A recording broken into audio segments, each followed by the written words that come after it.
رمضان المبارک میں ہمیں کرنا ہے جو بہت ہی مہم ہے،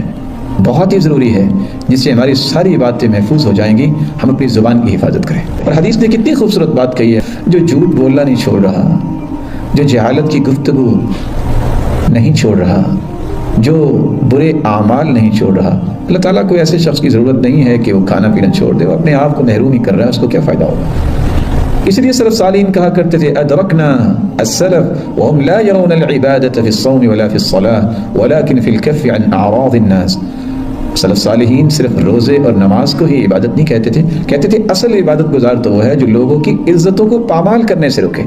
ان کی عزتوں کے بارے میں بات نہیں کرتا، زبان کو روک لیتا ہے۔ رب العالیہ اس لیے کہا کرتے تھے الصائم فی عبادہ وان کان راقدا علی فراشی ما لم یغتب۔ روزے دار اگر اپنی چارپائی پہ لیٹا ہوا ہے، شرط یہ کہ وہ غیبت نہ کرے، وہ بھی عبادت لکھی جائے گی۔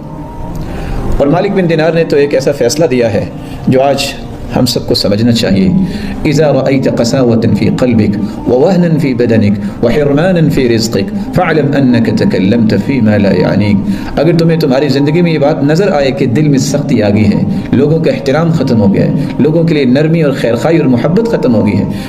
ووهنا في بدنك اور لاغری جسم میں آ گئی ہے، کوئی کام نہیں ہو رہا، کسی کام کو جی نہیں چاہ رہا،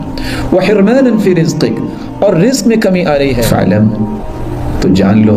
انک تکلمت فیما لا یعنیک، تو نے کچھ ایسی باتیں کی ہوں گی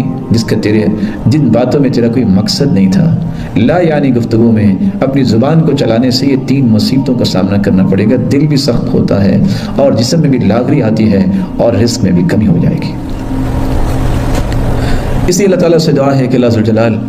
ہماری زبانوں کو اس قدر خوبصورت بنا دے، من لانت کلمته وجبت محبته۔ سیدنا علی رضی اللہ تعالیٰ عنہ فرمایا کرتے تھے جس کی زبان میں نرمی آ جاتی ہے، اللہ ساری دنیا کے دلوں میں اس کی محبت پیدا فرما دیتے ہیں،